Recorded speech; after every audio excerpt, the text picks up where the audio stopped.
Hola y bienvenido a Learn Spanish en SpanishDict.com. Soy Paralee Whitmire y soy tu profesora.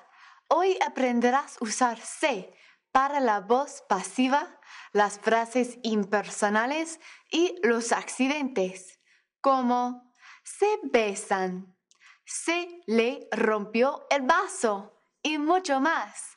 ¡Vámonos!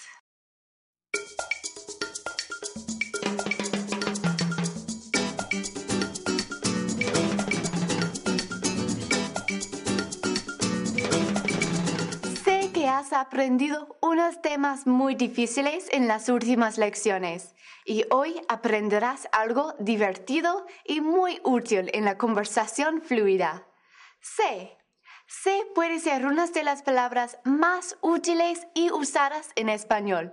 Y ya sabes un poco. You have used say in reflexive constructions. Se seca el pelo. She dries her own hair. Se cepillan los dientes. They brush their own teeth.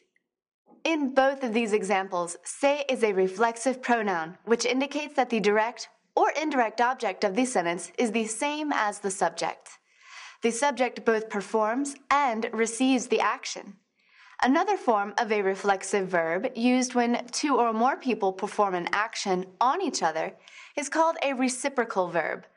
A reciprocal verb works exactly the same way as a reflexive verb, but with verbs like besarse, to kiss each other, abrazarse, to hug each other, and casarse, to get married to each other, which you have also seen before. Se casaron. They married each other. Se besan. They kiss each other. Se abrazan. They hug each other. There are a few other ways to use se where it does not function as a reflexive pronoun, but rather as a part of the verb itself to portray an impersonal or passive meaning. Let's start with the impersonal se. Impersonal constructions with se are sentences in which the subject is unknown but is definitely human. These are mostly used to make general statements and to express rules, where se is used to replace the impersonal uno or una or one. Verbs are always in the third person singular and are often followed by a direct object, since most are transitive verbs. For example, you could say, uno habla español aquí, which very literally means one speaks Spanish here. Or you could just say, se habla español aquí, which is a better formation if you want to communicate the idea that someone speaks Spanish at that location, without specifying who. Take a look at a few other examples and you'll see what I mean. Se dice que los monos son muy inteligentes. It is said that monkeys are very intelligent. Se paga en la caja. One pays at the cashier's desk. Or you can interpret this one as an impersonal command. Pay at the cashier's desk. Se está muy mal en la cárcel. One feels bad in jail. In this case, the verb is intransitive, so there is no direct object. So, in review of the impersonal se construction, it is used to make general statements or rules. The subject is human, but is not specified. The verb is always in the third person singular. Se always falls right in front of the verb. Perfecto. ¿Estás listo para un poco de práctica con las frases impersonales? Te daré una frase con el infinitivo en paréntesis. Tienes que conjugar el verbo en la tercera persona singular y poner se delante del verbo. Y por supuesto, di la frase en voz alta. ¿Listo? Decir que el ballet es bueno para los futbolistas.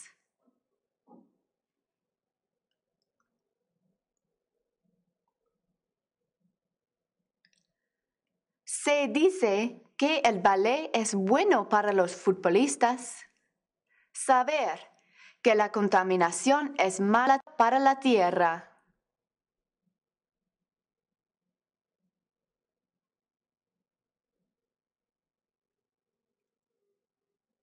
Se sabe que la contaminación es malo para la tierra. Prohibir. Escupir en el suelo.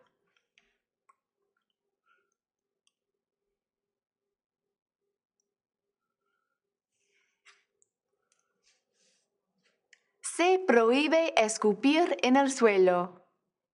¡Fantástico! Ahora seguimos con la voz pasiva. Se is used to form the passive voice, where the object to which the verb refers is also the subject of the verb. Passive sentences, like impersonal se sentences, are commonly used to make general statements or requests and are very common in want ads and instructions. The difference between impersonal and passive se is that while impersonal subjects are always human, passive subjects are inanimate and are included in the sentence.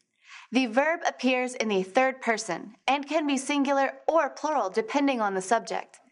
And although se makes the sentence look like a reflexive verb, it only indicates a passive construction. There are no direct objects in passive constructions. So let's take a look at a few passive sentences, then the same sentences in the passive se form. Las joyas son vendidas en esa tienda. Se vendan las joyas en esa tienda.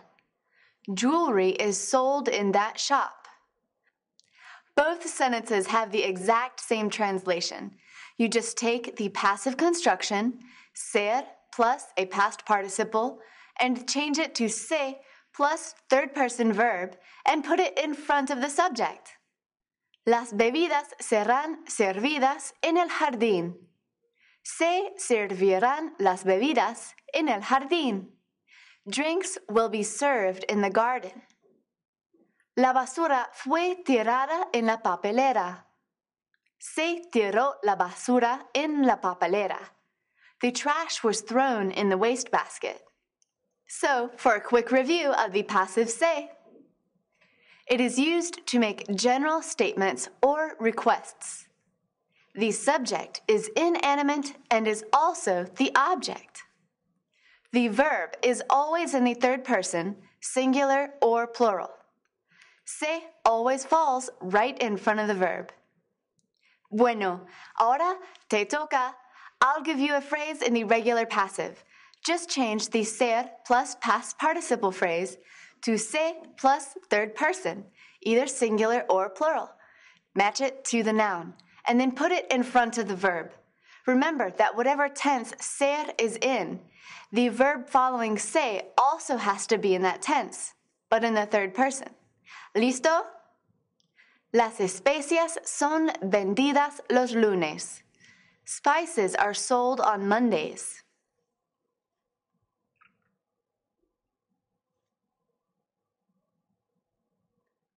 Se venden las especias los lunes. El reloj fue robado. The watch was stolen.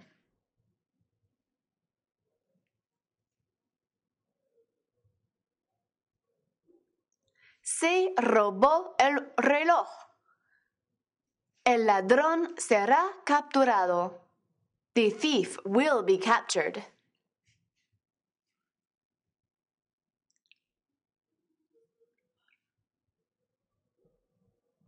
Se capturará el ladrón. Muy bien. Ahora estás listo para el último tema por hoy. Vamos a hablar de los accidentes y las acciones inesperadas. This is the fun part of the lesson for today. Whenever something unexpected happens, like forgetting something or having an accident, you can use se with certain verbs to convey the idea that it wasn't on purpose. Like in English, instead of saying, I broke her teapot, which assumes all the responsibility, you could say, the teapot slipped out of my hands, so that you're taking on a little less responsibility for that broken teapot. And you can do the same thing in Español using se plus an indirect object pronoun to indicate who the travesty happened to, plus a verb conjugated to the third person, singular or plural, depending on the item that was broken, romper, forgotten, olvidar, dropped, dejar caer, or lost, perder. Instead of rompí la tetera, I broke the teapot, you could say, se me rompió la tetera. The teapot broke on me. Instead of conjugating the verb romper to the yo form, making me responsible for breaking the teapot, I conjugated it to the third person singular to match the teapot, and added se to indicate that the teapot was broken. This should be a little familiar after going over those passive forms. I also added me in there to show that the teapot was broken by me, but I could just as easily leave that out, alleviating me of all responsibility. Se rompió la tetera. The teapot was broken. But if you're the person responsible for the accident, you might want to own up a little bit. So let's practice just taking a little of the blame using se plus indirect object pronoun plus third person verb formula. Instead of dejé caer el florero, I dropped the flower vase, I could say, se me cayó el florero. The flower vase slipped out of my fingers. Instead of perdieron el libro, they lost the book. Se les perdió el libro. The book got lost on them. Instead of olvidó las llaves, she forgot the keys. Se le olvidaron las llaves. The keys were left behind. All right, quick review on using se for unexpected events. It is used to divert some of the responsibility for an accident. The subject is the item that was broken, lost, forgotten, etc. The verb is conjugated to the item in the third person singular or plural. An indirect object pronoun for the victim of the accident is placed between se and the verb. So, are you ready to give some excuses for an accident using se? I'll give you an excuse taking all the blame. Change it around so that it seems more like an accident. Just remember, se plus the indirect object pronoun for the poor person this happened to, plus a third person verb conjugated to the thing that was lost, broken, forgotten, etc. ¿Listo? Yo rompí la cámara. I broke the camera.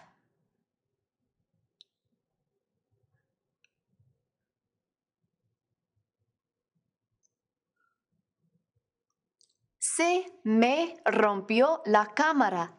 The camera fell right through my fingers. Tú olvidaste las llaves. You forgot the keys.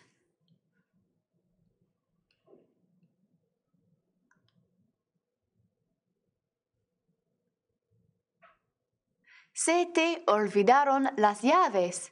The keys just slipped your mind. Nosotros perdimos el mono. We lost the monkey.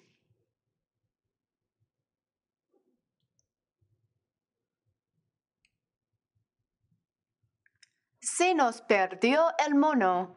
The monkey got lost on us. ¿Qué piensas de los usos de se?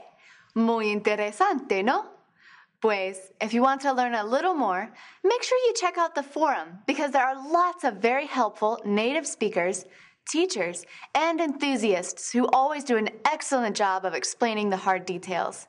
There are also written articles on both the impersonal se and passive se in the reference section under the grammar. You can also watch this video, study the picture flashcards, and test yourself on the new vocabulary and grammar at SpanishDict.com/learn. Or, if you prefer to study on the go, just download the video podcast from iTunes. And as always, everything at SpanishDict.com is completely free, so check it out. Hasta luego y nos vemos.